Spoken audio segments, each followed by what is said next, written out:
வந்ததுக்கப்புறம் என்ன ஸ்நாக்ஸ் வேணும். நான் ஸ்கூலில் வந்தோன்னே ஸ்நாக்ஸ் என்ன செய்யலான்னு பார்த்தேன். வீட்டில் வெறும் காலையில் வத்த அப்பளம் இருந்தது. இதை வச்சு என்ன செய்யலாம் அப்போ தான் யோசித்தேன். வெங்காயம் தக்காளி நம்ம வீட்டில் இருக்குது, பச்சை மிளகாய் இருக்குது, புதினா இருக்குது, கொத்தமல்லி இருக்குது. அதை வச்சு ஒரு டிஷ்ஷு செய்யலாமே.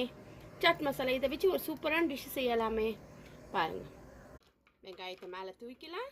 சூப்பராக குட்டி குட்டியாக இருக்கிற வெங்காயத்தை தூவிக்கலாம். என்ன செய்யலாம், அப்படியே போட்டால் கலக்கிறது ரொம்ப கஷ்டமாக இருக்கும். என்ன செய்யலாம், வெங்காயத்தை போட்டுக்கலாம், பச்சை மிளகாய் போட்டுக்கலாம், போட்டுட்டு தக்காளி கொஞ்சமாக போடலாம். அப்போ என்ன நல்லா இருக்காது. அதை என்ன செய்யலாம், ஒன்றா போட்டுக்கலாம். கருவேப்பிலை கொத்தமல்லி போட்டுக்கலாம். கருவேப்பிலை கொத்தமல்லி புதினா எல்லாத்தையும் போட்டு வச்சுக்கலாம். அதுதான் நல்லாயிருக்கும். அதுக்கு லைட்டாக அப்பளத்தை இருந்தாலும் நம்ம போட்டால் தான் நல்லாயிருக்கும். லைட்டாக போட்டுக்கலாம். மிளகுத்தூள் இருந்தால் தான் டேஸ்ட் நல்லாயிருக்கும். கொஞ்சம் மிளகுத்தூள் போட்டுக்கலாம். காரம் கொஞ்சம் வேணும்ல, கொஞ்சம் சாட் மசாலா போட்டுக்கலாம். மிக்ஸ் பண்ணிவிட்டு லைட்டாக லெமனை பிழிஞ்சு விடலாம். சாப்பிட்டு பார்க்கலாம். சூப்பரான sandwich ready. Subscribe to our channel.